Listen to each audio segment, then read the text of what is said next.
ബീനാസ് വേൾഡിൻ്റെ പുതിയ വീഡിയോയിലേക്ക് എല്ലാവർക്കും സ്വാഗതം. ഇത് എൻ്റെ തക്കാളി ഉണ്ടായത് ഞാനിന്ന് പറിച്ചെടുത്തു. ഇത് എൻ്റെ തക്കാളി തൈകൾ ഞാൻ പാവി മുളപ്പിച്ച് പറിച്ച് നട്ടിരിക്കുന്നതാണ്. എന്നിട്ടതിന് ശേഷം കുറച്ചും കൂടി അറിവെച്ച് വന്നിട്ടുണ്ട്. ഒരാഴ്ച പ്രായമായ തൈകളാണിത്. ഇതൊക്കെ എൻ്റെ വെന്തി തൈകൾ, വെന്തി കൃഷിയാണ് എൻ്റെ. ഇതൊന്നുമല്ല, ഞാനിന്ന് നിങ്ങളെ ചാക്കിൽ ഇഞ്ചി നട്ടാൽ വിജയിക്കുമോ ഇല്ലയോ എന്നാണ് ഞാൻ നിങ്ങളെ ഇതിപ്പോൾ ഞാനൊരു ചാക്ക് നിറച്ച് ഇഞ്ചി നട്ടിരിക്കുന്നതാണ്.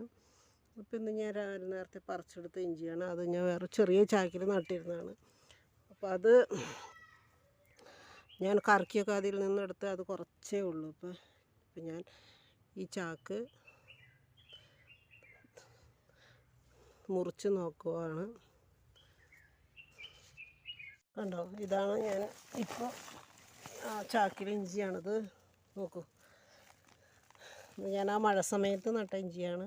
അപ്പോൾ ഇത് പറിച്ച് വേനൽക്കാലത്ത് നമുക്ക് ഇഞ്ചി എങ്ങനെ നടാം എന്നുള്ളത് ഇപ്പോൾ ഞാൻ പറിക്കുന്ന വീഡിയോ ആണ് ഇടുന്നത്.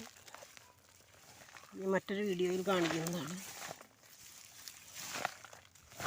ഇതുണ്ട്, ഉണ്ട്, ഇഷ്ടംപോലെ ഇഞ്ചിയുണ്ട്.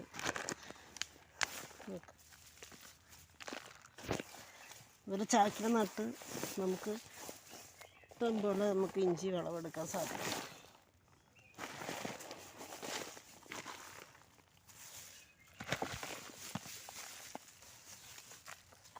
ഒരു ചാക്കിൽ നട്ട് ഇത്രയും ഇഞ്ചി, ഇഷ്ടംപോലെ ഇഞ്ചിയുണ്ട്. ഇനി ഇതിൽ നിന്ന് നമുക്ക് വലിയ ഒരു ഇഞ്ചി കൃഷി തന്നെ ചെയ്തെടുക്കാൻ പറ്റും. അത് ഞാൻ നിങ്ങൾക്ക് മറ്റൊരു വീഡിയോയിൽ കാണിച്ചു തരുന്നതാണ്. ഒരു ചാക്കിൽ വിളവെടുത്തിട്ട് എനിക്ക് ഇത്രയും ഇഞ്ചി കിട്ടിയിട്ടുണ്ട്. ഇങ്ങനെ ഇത് നിലത്താണ് അടുത്ത വിളവ് നടത്താൻ പോകുന്നത്. ചാക്കിൽ മാത്രം. ഇതുകൊണ്ട് എനിക്ക് ഇഞ്ചി കൃഷി വളരെ വിപുലമായിട്ട് ഇരുന്ന് ഓരോ കട ഇഞ്ചി നമുക്ക് നട്ടാൽ മതിയാവും.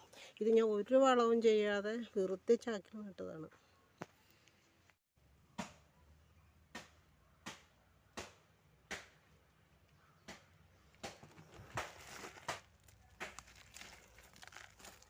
ഇഷ്ടം പോലെ ഇഞ്ചിയുണ്ട് ഇതിൽ. നല്ലൊരു കൃഷി ചെയ്യാനുള്ള ഇഞ്ചി ഇതിലുണ്ട്. കണ്ടോ, നല്ലൊരു കൃഷി ഇതിൽ നിന്ന് നമ്മൾ ഇതുപോലെ ഒരു ചെറിയ പീസ് നമുക്ക് കടയിൽ നിന്ന് വാങ്ങണമെങ്കിൽ 20 രൂപ കൊടുക്കണം. ഞാൻ എത്രയും നാളായി എന്നും ഇഞ്ചി ഇതിൽ നിന്ന് പറിച്ചെടുക്കും. എന്നിട്ടും ഇത്രയും ഇഞ്ചി ബാക്കിയുണ്ട്.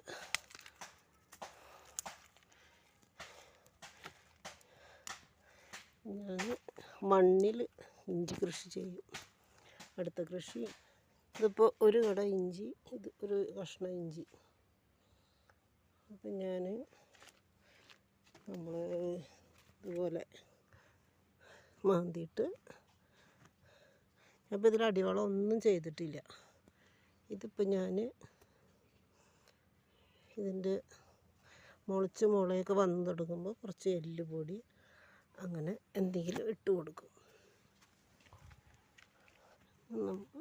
വെച്ച് കൊടുത്ത് എല്ലുപൊടിയോ ചാണകപ്പൊടിയൊക്കെ ഉണ്ടെങ്കിൽ നല്ലത്. എനിക്കിവിടെ ചാണകപ്പൊടി കിട്ടാനില്ല.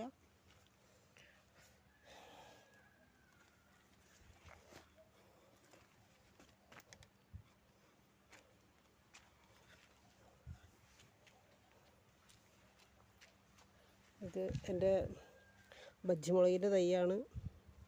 ബജ്ജിമുളക് ഉണ്ടായി വിളവെടുക്കുമ്പോൾ നിങ്ങൾക്ക് വീഡിയോ ഇടാവുന്നതാണ്.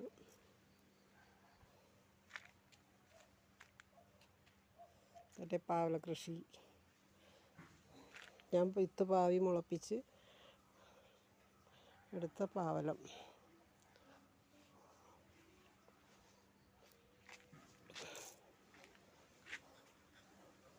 ഓക്കെ, അപ്പോൾ എങ്ങനെയാണ് ഇഞ്ചി നട്ടിരിക്കുന്നത്. ഇപ്പോൾ ഞാനത് അവിടം വരെ നടും. അപ്പോൾ ഞാൻ അടുത്ത വീഡിയോയുമായി നമുക്ക് പിന്നെ കാണാം. Okay then bye.